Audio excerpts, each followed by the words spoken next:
one from Chungus Prime who said, played Warcraft since War 2.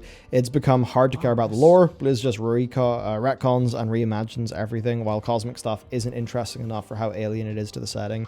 Yeah, it's like the cosmic stuff. I think it's interesting world building, but I ultimately do agree that this is World of Warcraft, and really Warcraft is Azeroth and Draenor, I suppose. Yeah. And I'm not against going to other places. I love space, I love science fiction, and I actually really like sci-fi fantasy when they're blended. But I think what the trouble has been is that they've moved so fast on all of this cosmic stuff that the storytelling has struggled to keep pace with the world building. And I think that's why so many people feel a bit disconnected and a bit confused. We've all got whiplash. We're like, where are we? What's going on? Yeah. Like just a little bit earlier in the stream, there was somebody left a comment saying that,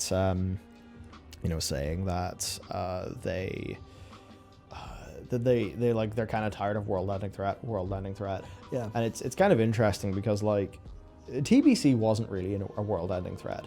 It was like us catching a whiff that one could happen in the horizon because Lord Kazak's small invasion was small. We went and dealt with it. And then Wrath of the Lich King was like a pretty well-deserved world-ending threat because it had been teased for a long time. And then Cataclysm was another one that had sort of been, teased for a bit. And then after that, they realized it's time to do Mists of Pandaria, where we're going to calm it down. Yeah. We're going to slow down. Nice. We're going to do that. And then that's like this really nice narrative reset. Yeah. Like that was a world-ending threat eventually. But the point was that the one it didn't knock on a door like, hello, time for your, it's 4 p.m., time for your world-ending threat. It was like, oh, it developed throughout the course of the expansion, and we watched it happen. And then, like, Warlords of Draenor were following that. Yeah. It's kind of it was like, hello. yeah. I guess it's really just like you hit Legion, and it's like, it's the big thing. Yeah. And then BFA, it's like they tried to make it not feel like a world-ending threat. They tried to make it feel like an Azerothian conflict. Yeah. And I think their biggest mistake with Battle for Azeroth was putting Sylvanas and Azoth in it. Yeah. Actually, because I really wish that Battle for... And actually, I don't think that having Kultras and Zandalar was the best move either. Because if I think about Battle for Azeroth, it's my Azeroth. It's where I've been. Yeah. It's like the cool thing about Cataclysm was the faction war happening in the zones that we knew and loved. Yeah. So I really think the Battle for Azeroth just completely missed out on its fantasy. Yeah. And then it went to a world-ending threat, but it went to it so quickly that players were like, whoa, we're in a conventional conflict, but also the planet is literally dying because it just got stabbed, and also Sylvanas doesn't like the Horde, and also Ashara is back now, and there's Nazjatar and a bunch of Mechanomes, and and then Azoth's going to come in and kill us, and what's going to happen next? It's like, it just crammed so much in that I think that just made people really tired, and then straight after that, they're like, Shadowlands, you don't know anything's going on here, you've got no emotional attachment to any of it, it's all spooky. Yeah. It's all stuff that is like so new and fresh that I think for a bunch of people, perhaps like Mr. Chungus Prime, it was like it all moved too fast for them to keep up with it. Yeah. And I don't mean that you're dumb, you can't keep up with the game.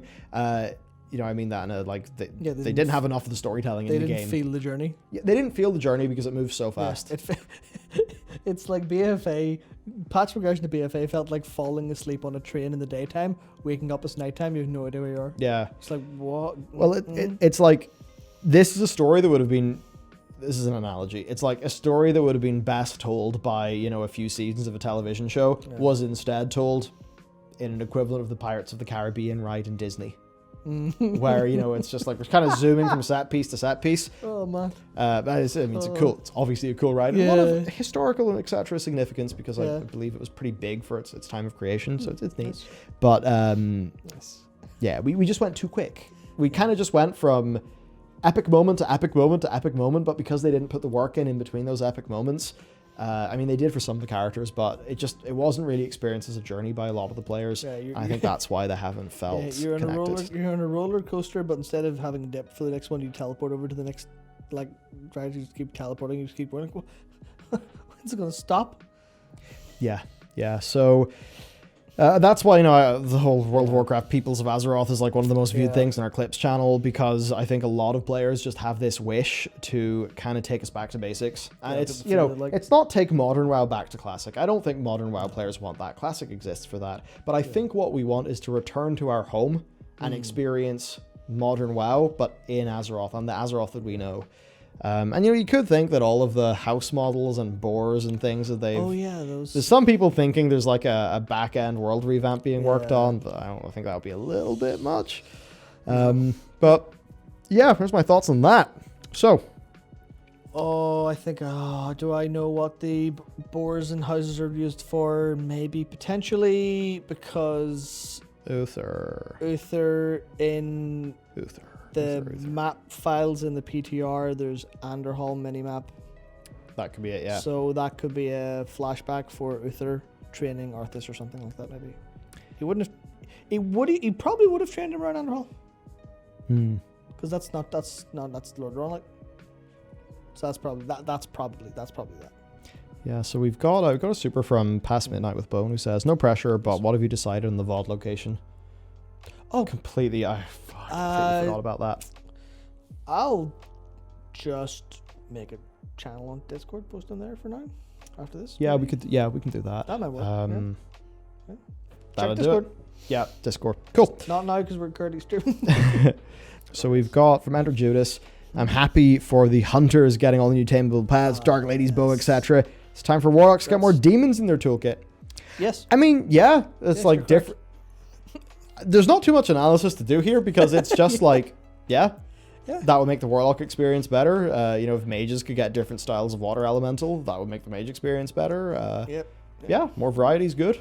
Yeah, can night elf priests have moonlight stuff? Just the list just keeps going. Like spell effects, unlocking new stuff. Yeah, give people cool new stuff that doesn't matter too much. There you go. Yeah, and you know what? People will be like, mounts and pets and stuff are boring. And I guess VFX artists are different to the artists who will work in those, but I really think that should be a high priority item for Blizzard. I'd love it. Here's the thought, right? Remnant of Ner'zhul. What's Ner'zhul known for? Big warlock, big undead. KT, big undead necromancy man. Where are the trinkets and cloaks and weapons that change the appearance or add a different effect to different guilds and stuff? Yeah. Entirely every time it's relevant. Instead of, I guess it feels super special because it's Sylvanas, but at the same time, if you have a Kel'Thuzad trinket that gives you, saffron, some saffron head when you're breathing, something, I don't know. Something you defeat Kel'Thuzad, if you're the right class, you pick up a little quest item from him, and then you get to go do a mini Warlock Green Fire. Yeah, stuff like that is what adds so much spice and flavor and fun to the game, and I think that would be great. But it's the sort of thing where, it's super player experience first, and you can ship the patch without it, so it's hard to see. Yeah. Considering how Blizzard were like, customizations. Okay, we've shipped them, no more customizations. To which all the players are like, huh? So they clearly, as soon as it's no longer worth them doing it for like maximal return efficiency, they just exit and move on to the next thing they need to do. So, which, often you do actually have to make calls like that when you're in business, of course, but it would be nice. Yeah, but when are they going to treat the game like a game and not like a product? Yeah. Ivan said, we also lost the Well of Eternity. Yes, we stopped Sargeras, but it still blew up. That was just referencing us talking about always winning. Losses. Yeah, we have like Pyrrhic victories a lot of the time. Yeah. Where it's just, we've won, but we lost all this great stuff on the way. And actually, if you're interested in what it's like to win and lose but win and win but lose, keep your eyes peeled for the Yogg-Saron video. Oh, yes. It's fun. That was really fun. We got Peter Meehan saying, careful, you wouldn't be long getting frostbite. I do believe that Peter is from the island of Ireland. What makes you think that? So, to explain the reference, I cannot do the accent. I used to be able to do it when I was younger because it was the region of Northern Ireland that I grew up in, like around, well, I grew up in like Coleraine, Port Stewart, but the accent gets real good once you start hitting around Bushmills. Rough, like. And there's this kid who fancied himself, sort of doing comedic impressions. And yeah, I think it was BBC or something, but they got him doing a perfect, slightly exaggerated, but perfect Bushmills accent, saying, "Oh God, you wouldn't be long getting frostbite. And these new shocks that I got as well. You see, I had to turn the hill just up to my, what do I say?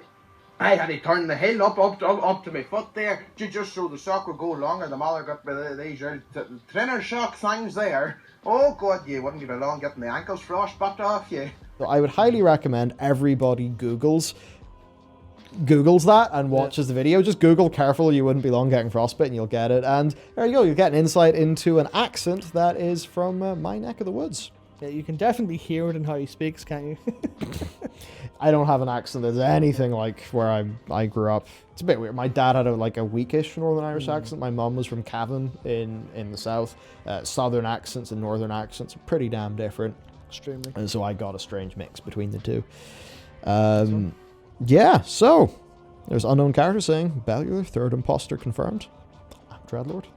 So we know. Wings there, they're hidden under here. You guys can't see them.